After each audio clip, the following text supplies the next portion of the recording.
नेहरू और इंदिरा गांधी पर इतिहास रचिले प्रधानमंत्री नरेंद्र मोदी। आसंतु जानिबा यार सर्विसेस खबर विषय। भारत गुरुवार 78तम स्वाधीनता दिवस पालन करुछि। एही अवसर में प्रधानमंत्री नरेंद्र मोदी लाल किलारू पताका उत्तोलन करिसेंती। तृतीय थर पर प्रधानमंत्री होई निजर कार्यकाल रे 11 थर लाल किले से जातीय पताका उत्तोलन करिसेंती। 11 थर पर पताका उत्तोलन करी से इतिहास सृष्टि करिसेंती। पूर्वतन प्रधानमंत्री जवाहरलाल नेहरू एवं इंदिरा गांधी पर प्रधानमंत्री मोदी तृतीय प्रधानमंत्री भावे एभली करिसेंती। एहा पूर्वरु जवाहरलाल नेहरू लाल किले 17 थर जातीय पताका उत्तोलन करथिले। सेहीपरि इंदिरा गांधी 16 थर जातीय पताका उत्तोलन करी इतिहास रचिथिले। एबे नरेंद्र मोदी 11 थर पताका उत्तोलन करी एही तालिकार सामिल होइछन्ती।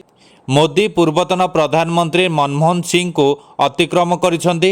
मनमोहन तांको कार्यकाल मध्यरे 10 थर स्वाधीनता दिवस भाषण देइथिले।